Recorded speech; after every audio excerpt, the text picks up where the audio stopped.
Yo, what is going on, guys? Welcome back to the channel. My name is Hart, and today I'll be breaking down the 4-game NBA slate we have for Tuesday night. If you're new to the channel, hit that like button, subscribe, turn on that notification bell. I'll be going through my favorite spin-up plays, mid-range plays, and low-owned value plays. So once again, hit that like button, subscribe. It really does help out my channel, and let's get into the slate breakdown. The core plays for Monday night slate, I'm recording this tonight early, were great. Bane was fantastic. Noel was fantastic. Vassal was phenomenal. So I hope you guys had a great night there. Follow me on Twitter, HeartDFS. Now let's get into the slate breakdown. Nice little 4-gamer, 100K to first, so a lot of coin for us to win. I'm just going to go from top to bottom in the utility, the salary range of all the guys. Luka obviously looks like the best spend up on the slate. 11-1. How the slate's going to go is it looks like all the value is going to come from that OKC Clippers game because a lot of people are ruled out. So we'll get to that here in a second. Actually, let's just go game by game. That'll make it easier.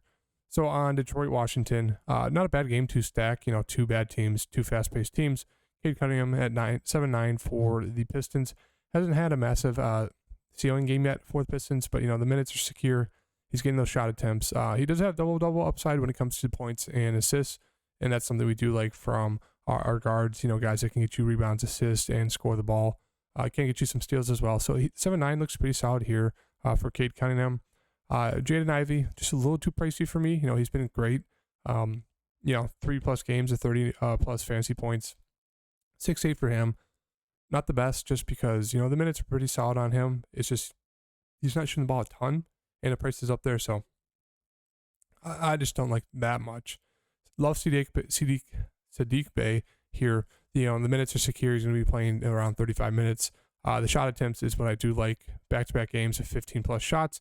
Now, he can go a little cold from the floor. He'll shoot a ton of threes, and if he's hot, he's a massive, massive ceiling. He's pretty solid at getting rebounds as well. So you can see 6, 7, and 11. Can get you a few assists, a couple of blocks and steals. So I do like the ceiling here for Sadiq Bey at 6,100 going against Washington. Bojan, I should say, Bogdanovic. More of just a score, can get you a few rebounds, assists, but if he's not hitting shots, he's not going to pay off his salary. Don't really think you have to go there at 5-5. Isaiah Stewart, don't mind him. 30 minutes, he only shot 2 of 10, but he still got you 36 fantasy points. Has a double-double upside, 11, 17, and 2. A little foul prone, so 5-3 for him looks pretty good here. But, going against Porzingis, maybe gets in from some foul trouble, but 5-3 is a solid price point for a guy who has that double-double upside, seen 30 minutes. Jalen Duren off the bench, 4,900. Not for me. Maybe he'll get it extended a little bit. He's a guy who is productive off the bench. As you can see, he got a double-double in that first game. I just don't think he'd force it at 4,900. Killian Hayes, seen about, a little less than 20 minutes. Isaiah Livers, seen some minutes off the bench, saw 16 in that first game back. He's a guy who's a decent shooter. Corey Joseph, seen about 15 minutes. Nothing that I like really too much down here for the Detroit side. It's mostly their starters.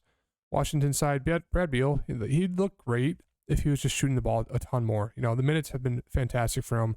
35-plus minutes in every game so far.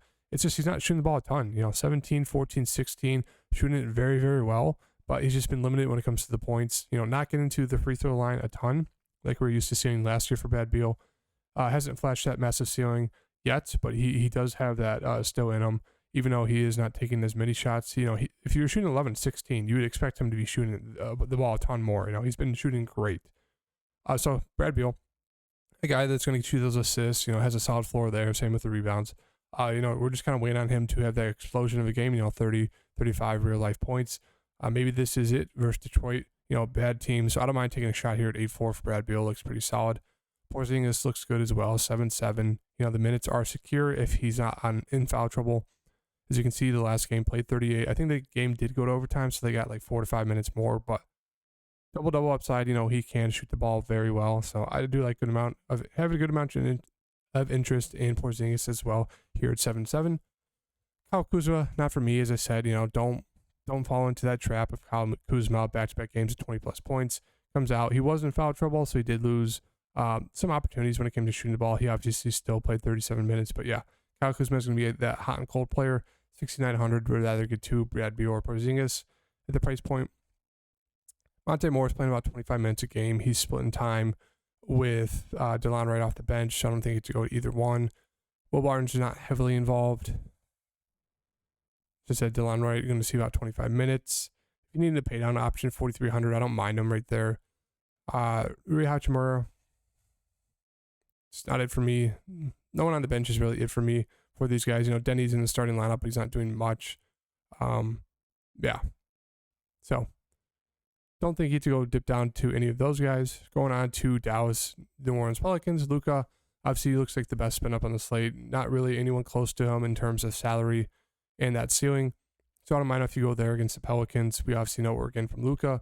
Christian Wood has been phenomenal off the bench. Almost a little unreal. 24 minutes, 25, and he goes for 41.5 and 47.5. That's insane. He's getting to the free throw line a ton. 3 of 10, 12 of 14. So if you want to take a dart throw here, you can. I don't mind it. I just really don't want to chase this. In that few amount of minutes, double the fantasy points basically. It's insane. Basically a 2-point fantasy point per minute guy coming off the bench there. I just don't feel good about the minutes. So yeah, I just don't know what to make of that. I don't think you force it. Dinwiddie, not for me, 5,400. The rest of the team is just not high usage guys. You got Wood and Luka. Maybe Tim Hardaway Jr. has a little bit of a ceiling if he's hitting his shots. 3 of 10 both games, 25 minutes. I do expect that number to go up a little bit.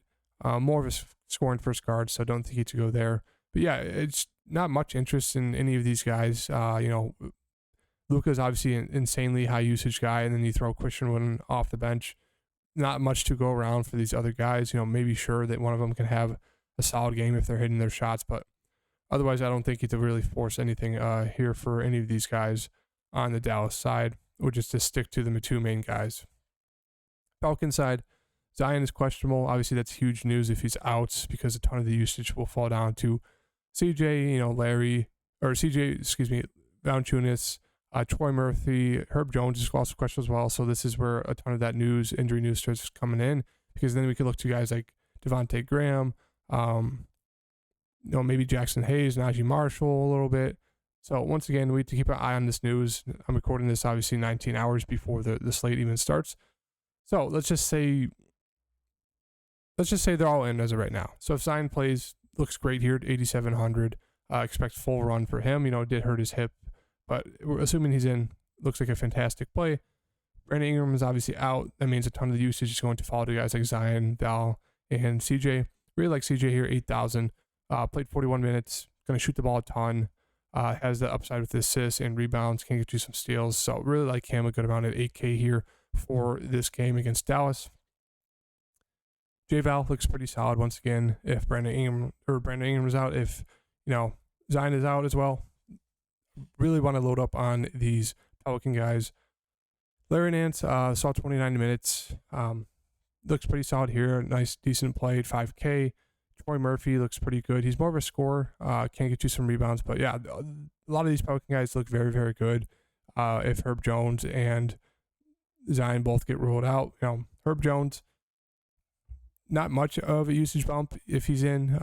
If he's out, obviously we can look to guys like Trey Murphy, a little bit of more of a score, but he can definitely get you those other peripheral stats. Devontae Graham would probably see maybe 20 minutes off the bench, maybe a little bit more. Don't think you have to go to Jose Alvarado. Maybe he'll see a few more minutes, but not a high usage guy. Jackson Hayes should get some, run. I would expect maybe 10 to 15 minutes. Maybe they'd look to Hernan Gomez over Jackson Hayes. We'll keep an eye on that. Najee Marshall, do expect him to see a big bump, maybe into that 20 minutes, 25 minutes. So definitely keep an eye on this news here in this Pelicans game. Now, probably the chalkiest game is going to be the Clippers versus the Thunder game. Paul George is out with illness. Kawhi Leonard at the top, 8,300. I don't think we have to do it, unless we get a guarantee that he's going to be playing 30-plus minutes. I just don't trust the minutes so far for him, especially in this matchup against OKC. Maybe they rust him a little bit, so don't think you have to force that. Zubac just not getting the minutes. He played 35 the first game and then 24, 21, as I said. If he's going to play 30-plus minutes, he looks like a great play. If he's playing less than that, he does not look good at all. So don't think you have to force that. I don't mind Reggie Jackson. He hasn't really shot the ball a ton, 9, 5, and 5. losing some usage to John Wall. So if you can definitely, get away with playing him. As we saw last season, he was very good for them, especially with one of their stars was out. Kawhi was out. He was playing, very well alongside Paul George. So you can definitely look to him on the slate. He's going to be a little bit low owned just because people are going to go to like Wall and everyone below him. But yeah, don't mind Reggie Jackson. Do prefer getting the Wall. Not going to see a ton of minutes, but probably be floating around 25. But he's a pretty high usage guy. He's kind of like a Brogdon off the bench. He's going to be scoring. He's going to have the ball in his hands. Going to get you assists, rebounds, steals. So don't mind going to him at 5,200. We'll have to see what the starting lineup is like. Marcus Morris is out as well. Marcus, whatever his name is. One of the Morris twins is out. Was actually doing pretty solid for them the last game. Out for personal. So we'll have to look at this starting lineup. But really like Powell here. Hasn't really showed or flashed any upside. Shot the ball terribly. 2 of 8, 1 of 10, 4 of 9. He's a guy with massive upside. So I do think you load up on these chalky Clippers players. Luke Kennard looks pretty solid. Good shooter. A guy who's going to get you, going to handle the ball, going to get you points, rebounds, assists. Probably play, 25 minutes, if not more. He looks very solid, 4,200. Covington, 4,100, looks pretty solid. More of a score first guy, kind of out there first defense, but he can catch fire. Can get you blocks and steals as well. So a lot of good value here on these Clippers and OKC side. Terrence Mann maybe get some run. Coffee will get some run. Definitely want to keep an eye out on the news here for this Clippers side. But obviously my favorite play is going to be probably, I'd say, Norman Powell and maybe Luke Kennard as of right now until we get that starting news. OKC side, SGA's out. Josh Giddey's out. So I'm assuming they're going to roll out Trey Mann, maybe Aaron Wiggins, Lou Dort, Poku, and I'd assume Robinson Earl. Just a very, very gross lineup. Lou Dort looks okay here at 6K. I'd rather just pay down for those other guys like a Trey Mann, who's going to come out and shoot the ball a ton, has a high ceiling, good 3-point shooter. Hasn't been shooting the ball well so far, but we know he has a massive ceiling, especially when he's going to get, probably close to 30 minutes, if not more, in this spot here. Robinson Earl looks decent just because of the minutes. He can shoot the ball a little bit. Poku looks, solid if he actually gets a ton of run. Limited the past 2 games, not really sure why. But yeah, Kendrick Williams might start. Dieng might get some run here. Just one of those I'd probably just prefer waiting for the news instead of just kind of throwing things out there. But Kendrick Williams got the start, only played 18 minutes. So they're going to run all their young guys out there in this matchup most likely. But I'd say it's safe just going with at least Trey Mann. I'd say at least get him in there. And then we'll have to wait on the starting lineup news. But just know, even if they're not in the starting lineup, you can definitely take a shot on them. Poku's a guy who does have that triple-double upside. So yeah, we'll have to wait on that news there. But all this, chalk value will allow you to pay up for a guy like Luka. So I'm sure Luka will be very popular. Allow you to pay up for a guy like Steph, who's been fantastic when it comes to scoring the ball. Doesn't have that ceiling that you want when it comes to like rebound and assists. He can definitely get you there one game, but most of the time he's just gonna be going off when it comes to scoring the ball. So 9,900 looks decent for Steph. Andrew Wiggins has been their number 2, been very, very solid the past 3 games, as you can see. 7,100 just looks like an okay price for Andrew. Would rather pay down for Jordan Poole, who hasn't had much of a ceiling yet, but we know he has a massive one when he's hitting his shots. So 6,200 looks good for Poole. Klay Thompson still kind of on those restricted minutes. Don't think he could force that. Same thing with Draymond. Don't think he could force that with the restricted minutes. He got there in the second game against Denver, but I just don't think he could go there. Kevon Looney, 4,600. Don't think he could do that. Just with all the value on that OKC Clippers side, even the Pelicans, I just don't think he could really force any of these, non-starters or even starters that are just not getting a ton of usage. And then the Phoenix side, Devin Booker looks okay. I don't mind it just because, he is just pretty much only going to score the ball. Can get you some assists and rebounds, but, 33 points, 46 fantasy points, 35, 45. So he's not doing a ton when it comes to peripheral stats. But do like how he's pretty consistent in scoring the ball. You know, he's almost a lock to get you 25 plus points a game. Don't mind paying up for him a little bit. Chris Paul, do have a little bit of interest in him. Saw back-to-back games shooting the ball 11 times. Hasn't shot the ball well, especially that last game, 1 of 8 from 3. But he has that high floor when it comes to assists, so he does have that double-double upside. Can get you steals as well. So 7K for him looks pretty good, especially in this matchup. Should be a competitive and close game. Ayton looks pretty decent here. Kind of came back down to earth after that 40.5 fantasy point game. Don't mind him. You know, going against Looney looks pretty decent, 6,700. Bridges playing the minutes, just not a high usage guy. Same thing with Cam Johnson. You know, if he gets hot from 3, he looks pretty solid. Otherwise, 4,800 looks okay for him. I'd rather take a shot in those other pieces. So you can kind of get contrarian and go with, these guys at lower ownership compared to guys like the OKC guys, Clipper guys, and Pelican guys. But I just don't think you have to force it. That's really it for me on that Phoenix side. So yeah, I mean, the story of the slate is, getting those pieces depending on the injuries from the Pelican guys, Clipper guys, and then OKC guys, and you can easily pay up for, I'd say, Luka and Steph. So as of right now, I'd say my favorite plays and core plays, 18 hours before the slate starts, and all the news we get for tomorrow is going to be CJ, Powell, Luka, and CD Bay.